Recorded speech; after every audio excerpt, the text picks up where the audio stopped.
Le fui infiel a mi esposo, nos descubrió en la cama y reaccionó de la peor manera. Desde que tengo memoria, siempre estuve al lado de Armando. Nos conocimos en la secundaria, cuando ambos teníamos apenas 14 años.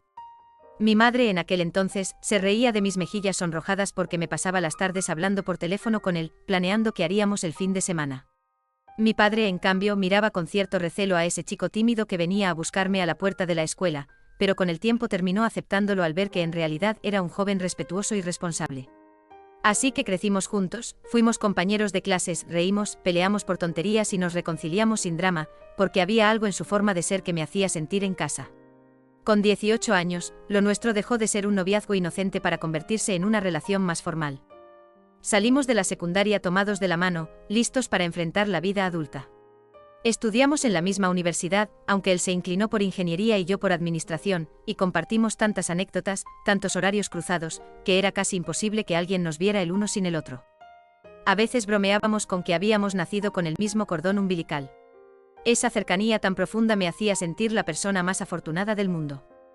A los 22, cuando estábamos cerca de graduarnos, me propuso matrimonio en una cena modesta pero llena de amor. Recuerdo que mis manos temblaban al ver el anillo, mientras él esperaba mi respuesta con una sonrisa nerviosa. Acepté sin dudarlo y así comenzó nuestro camino oficial como pareja de esposos. Al principio vivíamos en un departamento pequeño pero acogedor, que pagábamos con nuestros trabajos de medio tiempo y la ayuda mínima que podíamos recibir de nuestras familias. Sin embargo, Armando siempre tuvo una determinación inquebrantable. Tras unos años, consiguió un puesto muy bien remunerado en una empresa especializada en desarrollo de proyectos de infraestructura. Su dedicación y talento lo llevaron a ascender rápidamente. Yo, por mi parte, terminé mi carrera y entré en el área administrativa de una compañía de servicios de consultoría. Entre los dos construimos un hogar estable. Un día nos animamos a buscar una casa más grande, y cuando llegó nuestro primer hijo, Martín, supimos que la familia estaba empezando a tomar forma. 2 años después nació nuestra hija, Belén, y la armonía se cerró en un lazo perfecto de 4 integrantes. Lo más bonito de mi matrimonio con Armando es que, desde la adolescencia hasta la madurez, cultivamos muchos recuerdos hermosos. Aprendimos a criar a nuestros hijos, a lidiar con sus travesuras, a celebrar sus primeros pasos y palabras, e incluso a compartir las dificultades cuando alguno se enfermaba. Teníamos altos y bajos, claro, a veces discutíamos por detalles insignificantes, pero siempre hallábamos la manera de reconciliarnos. Él me complacía con pequeños detalles, a mí, por otro lado, me gustaba atenderlo en la cocina. Nuestras amistades decían que éramos un caso típico de amor de instituto, que había florecido en una familia sólida, uno de esos ejemplos vivos de que el romance duradero era posible. Los años se precipitaron sin pedir permiso y de pronto Martín y Belén cumplieron la mayoría de edad.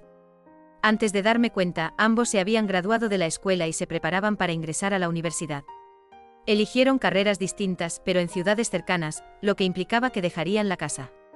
Recuerdo cómo la noche antes de que Martín se marchara, me acosté llorando en silencio, pensando que mi bebé, aquel chiquillo que solía correr por el jardín, ahora se marchaba para forjar su propio camino. Belén, poco después, se fue también con la emoción de descubrir el mundo. Armando y yo nos quedamos en la casa vacía, y aunque me entristecía la partida de nuestros hijos, en el fondo también sentía cierto alivio de pensar que ahora podríamos tener tiempo para nosotros dos, como en los viejos tiempos. Armando seguía con su trabajo, el cual para entonces estaba muy bien remunerado y le permitía organizar sus horarios con relativa flexibilidad. Tenía algunos viajes esporádicos, reuniones y proyectos, pero pasaba bastante tiempo en casa. Pensaba que esta etapa, solos, nos permitiría disfrutar mutuamente de una manera diferente. Sin el correteo de niños, podríamos reavivar el romance y planear escapadas de fin de semana. Incluso le comenté la posibilidad de viajar, de ir a la playa con frecuencia, o tal vez, aventurarnos a un viaje largo por Europa cuando su agenda y nuestro presupuesto lo permitiesen. Sin embargo, como me gusta mantener cierto contacto social, no tardé en retomar las reuniones con mis amigas de siempre. Somos 4, incluyéndome, y nos conocimos en la universidad. A menudo salíamos a tomar café, a charlar de la vida, de lo cotidiano, de las cosas que nos agobiaban o entusiasmaban. En una de esas tardes, mientras saboreábamos un pastel, el tema derivó a la vida sexual y la experiencia con diferentes parejas. 2 de ellas hablaban de sus aventuras pasadas, de lo que habían descubierto con un novio y luego con otro. La tercera, más discreta, solo asentía. Y de pronto me miraron y comentaron que era raro que yo solo hubiera estado con Armando, como si fuera algo obsoleto o anticuado. Me sorprendió porque nunca me había cuestionado que fuese un problema tener una sola pareja sexual en toda mi vida. Respondí que para mí resultaba natural y que estaba feliz así. Pero mis amigas insistieron en que alguna vez debía de haberme preguntado cómo sería estar con otro hombre, probar otras vivencias que no fuesen con mi esposo de toda la vida. Si bien en el momento me reí y dije que no era tema para mí, esas palabras quedaron como un eco en mi mente. Jamás me había planteado nada parecido, pero la idea se me fue colando silenciosamente. Me preguntaba si acaso me perdía de algo, si la vida de una mujer debía incluir más experiencias para ser considerada completa, o si era simplemente una invención de la sociedad moderna, que busca la novedad constante. No me atreví a contárselo a Armando, ni a comentarle mi inquietud, porque me parecía absurdo suscitar discusiones por un tema que, en teoría, no debería preocuparme. Pasaron unos meses. Armando y yo llevábamos la rutina en armonía. Nos despertábamos juntos, él atendía algunos correos de la empresa, desayunábamos, yo salía al mercado o hacía actividades del hogar, y por las noches a veces veíamos una serie en la televisión. No era una vida llena de aventura, lo admito, pero tampoco podía definirla como mala. Tal vez si echaba de menos la emoción de los primeros años de matrimonio, aquella chispa que parecía encenderlo todo con facilidad. Mientras tanto, las palabras de mis amigas se repetían en mi cabeza, e intentaba sacudirlas sin éxito. Y entonces sucedió que un amigo de la infancia de ambos, Gabriel, regresó a la ciudad tras muchos años fuera. Era un compañero de secundaria tanto mío como de Armando, un chico que en la adolescencia me había parecido atractivo, pero con quien nunca surgió nada. Se había marchado a Europa a estudiar arte, vivió en varios países, y había hecho una carrera profesional como fotógrafo. Nos llamó un día, pues alguien le dio nuestros contactos, para avisarnos que vendría a visitarnos. Armando y yo lo recibimos con agrado, preparando un almuerzo para escuchar sus historias. Lo vi entrar por la puerta y sentí algo muy extraño. A pesar de los años, conservaba aquel aire aventurero, un carisma que se potenciaba con su forma de sonreír. Recordé de repente esos días de secundaria en que, en secreto, me ilusionaba con su mirada y su forma de bromear en los pasillos. Me sacudió la memoria de forma intensa. Durante la comida, Gabriel contó sus peripecias, cómo había recorrido distintos continentes con su cámara, y a sus 50 y pocos seguía sin sentar cabeza, sin tener una pareja estable o hijos. Dijo que no le había apetecido casarse porque amaba su libertad, que prefería la espontaneidad de la vida nómada. Y a mí, que siempre estuve enraizada en un amor constante, sus relatos me resultaron fascinantes. Armando lo escuchaba también con curiosidad, aunque creo que desde otra perspectiva, él es un hombre con los pies en la tierra, práctico, estable. En cambio, yo sentía una especie de asombro, como cuando un niño ve un circo lleno de sorpresas. Tras ese reencuentro, Gabriel y yo empezamos a mensajearnos esporádicamente. Me pedía recomendaciones de lugares para salir a cenar, me compartía fotos de sus viajes anteriores. Al comienzo lo vi como algo inofensivo, una amistad, un intento de ponernos al día y recuperar cierta complicidad que tuvimos cuando éramos adolescentes. Armando sabía que hablábamos y no mostraba celos, pues confiaba en mí. Pero la realidad es que comencé a sentir algo extraño dentro de mí, un cosquilleo, una adrenalina cada vez que veía su nombre en el celular. Noté que mi atención se volcaba ansiosamente hacia esos mensajes, restándole importancia al tiempo que pasaba con mi esposo. Las charlas con Gabriel fueron escalando de tono en algún punto.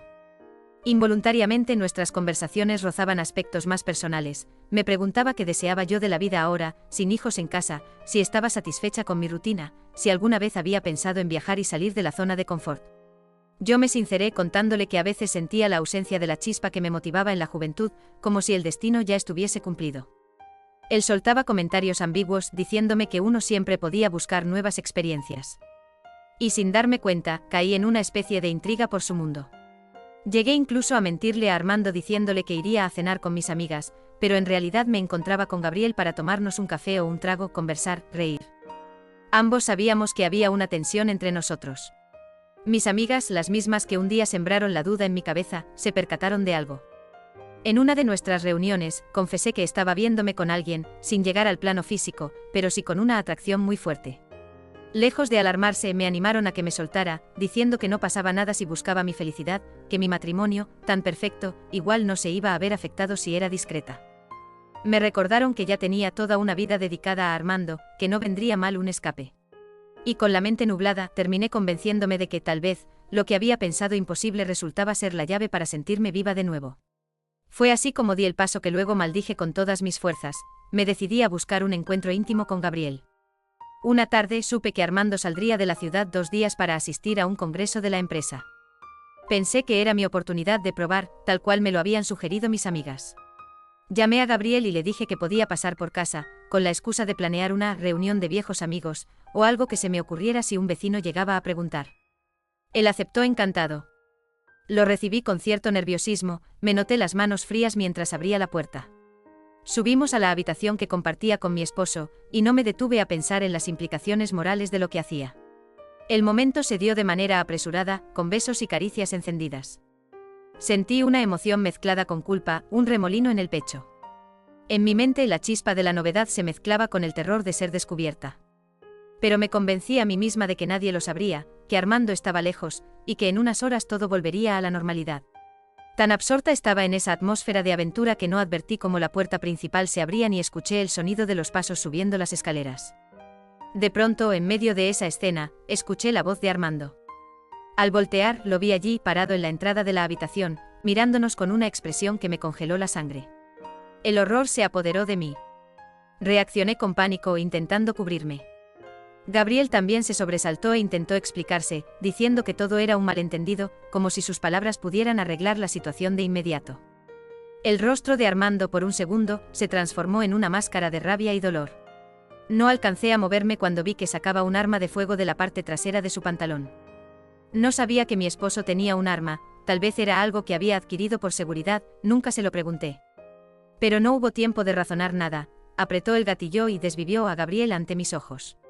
Sonó un disparo seco y mi amigo cayó al suelo, dejando una mancha oscura que se extendía a gran velocidad. Me quedé gritando en un estado de shock. Gabriel yacía inmóvil y Armando soltó el arma, dejándola en la alfombra. Se sentó en el borde de la cama, cubriéndose la cara con las manos. Tomó el teléfono y llamó a la policía, diciendo con voz trémula que había ocurrido una tragedia. Yo apenas podía articular palabras, llorando y pidiéndole que se calmara, que todo había sido un error, que no debió hacerlo.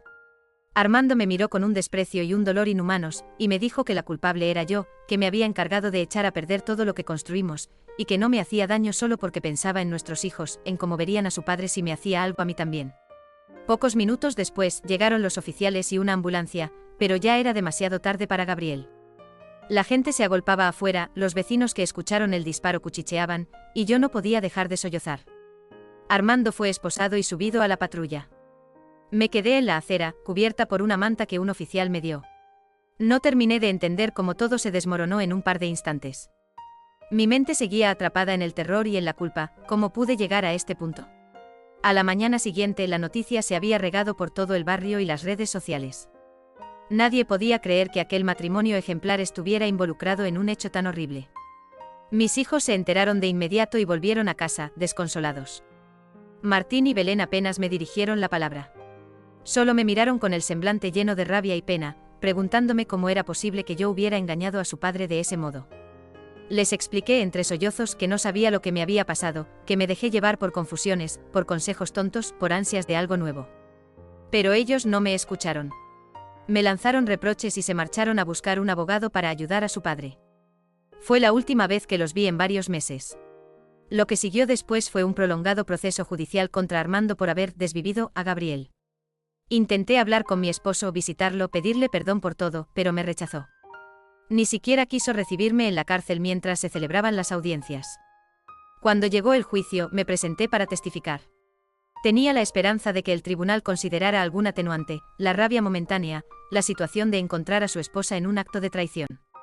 Aún así, los hechos eran claros, y las evidencias apuntaban a que Armando había jalado el gatillo, desviviendo a otro hombre. Para el juez poco importaba que existieran circunstancias emocionales. Al final, le dictaron una sentencia de 10 años. Recuerdo cómo la sala quedó en silencio cuando pronunciaron el veredicto, y luego se llenó de llanto, el de mis hijos y el mío. Armando no pudo contener unas lágrimas mientras se lo llevaban de nuevo a la celda. Quise acercarme a él, pero me dieron la espalda. Tras eso, mis hijos me dejaron totalmente de lado. Se mudaron a otro sitio, supongo que con algún familiar o amigos cercanos. No me dieron ninguna dirección. Bloquearon mi número, no atendían mis llamadas, y cuando lograba enviar algún mensaje, jamás me respondían. El abandono fue peor que cualquier insulto, su indiferencia me mostraba que me culpaban por la desgracia que cayó sobre la familia, por la situación de su padre. Sentí que el techo de mi hogar, aquel donde habíamos compartido tantas alegrías, se me venía encima. Estuve semanas sin saber de mí, dejé de ordenar la casa, perdí las ganas de alimentarme. Solo salía para lo básico y cuando pasaba por la calle, notaba las miradas de lástima o de rechazo de algunos vecinos. En medio de mi desolación, una mañana recibí una notificación de divorcio. Armando, desde la cárcel, estaba impulsando el proceso para disolver legalmente nuestro matrimonio. Jamás imaginé que, tras tanto amor compartido, él llegaría a cortarme de su vida de un modo tan drástico. Lloré desconsolada, sintiéndome incapaz de afrontar aquel trámite. Aún así, contraté un abogado para ver si había forma de frenar el proceso, de lograr alguna conciliación. De pronto, lo único que deseaba era que Armando, de alguna forma, comprendiera mi arrepentimiento, o me diera la oportunidad de disculparme a fondo. Pero él se mantuvo firme. Durante un año la disputa legal se alargó, mientras yo enviaba recados a través de mi abogado, rogando que no destruyéramos así nuestro pasado. Él se negaba a cualquier acercamiento. Finalmente el divorcio se consumó. Solo a manera de gracia, me permitieron un breve encuentro con Armando en la cárcel para firmar un par de papeles. Fui nerviosa y al mismo tiempo con la esperanza de que me dedicara un gesto de compasión. Me arreglé un poco intentando esconder mis ojeras y la palidez que me agobiaba tras tanta tristeza. Lo vi acercarse escoltado por un guardia. Su apariencia había cambiado, estaba más fuerte físicamente, pero su mirada era más fría, sin rastro del cariño que me dedicaba antes. Yo comencé a hablar atropelladamente diciéndole que lo amaba, que no entendía cómo pude hacer algo tan fatal, que me perdonara, que en verdad no quise dañar a nadie. Él se limitó a escucharme en silencio, sin interrumpir ni un segundo. Cuando terminé, me dijo con voz pausada que ya nada de lo que dijera cambiaba el pasado, que arruiné su vida y la de nuestros hijos, y que una persona que ama no toma decisiones tan egoístas. Añadió que no pensaba seguir atado a mí, que por favor firmara los papeles y no buscara más contacto porque él necesitaba terminar su condena, salir algún día y reanudar su relación con nuestros hijos, sin mi sombra rondando. Fue un golpe durísimo. Me marché de allí con un nudo en la garganta, incapaz de pronunciar palabra. Firmé los documentos y el divorcio se hizo efectivo. A partir de ese instante, legalmente ya no éramos esposos. Siguieron más años de silencio y aislamiento. Tuve que irme de la casa grande, pues los gastos eran imposibles de sostener sin el ingreso de Armando, además de que la mitad de los bienes quedaba en una repartición que mi propio abogado aconsejó respetar. Me mudé a un apartamento relativamente pequeño, desprovisto de comodidades, y tuve que buscar un empleo para sobrevivir. Mis hijos seguían sin dirigirme la palabra, me enteraba de sus noticias solo por redes sociales, donde descubrí, con alegría y dolor al mismo tiempo, que seguían estudiando y llevando su vida lo mejor que podían. Llegué a ver fotos en las que se reunían con amigos, con la familia de Armando, pero nunca conmigo. 4 años después de todo aquel suceso, ya más cerca del fin de la condena, me topé con la noticia de que Armando había obtenido la libertad condicional anticipada por buena conducta. Una mezcla de emociones me sacudió, alegría de saber que saldría de la cárcel, pero también miedo, pues no tenía idea de cómo volvería a reaccionar ante mí. Luego, en la red social de mi hija, vi una fotografía de ella junto con su padre recién liberado, abrazados, sonriendo. Fue la primera vez en mucho tiempo que contemplé a mi familia reunida, aunque sin mí.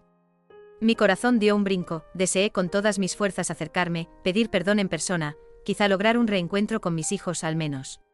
No sabía si era oportuno, pero no soportaba la idea de quedarme de brazos cruzados.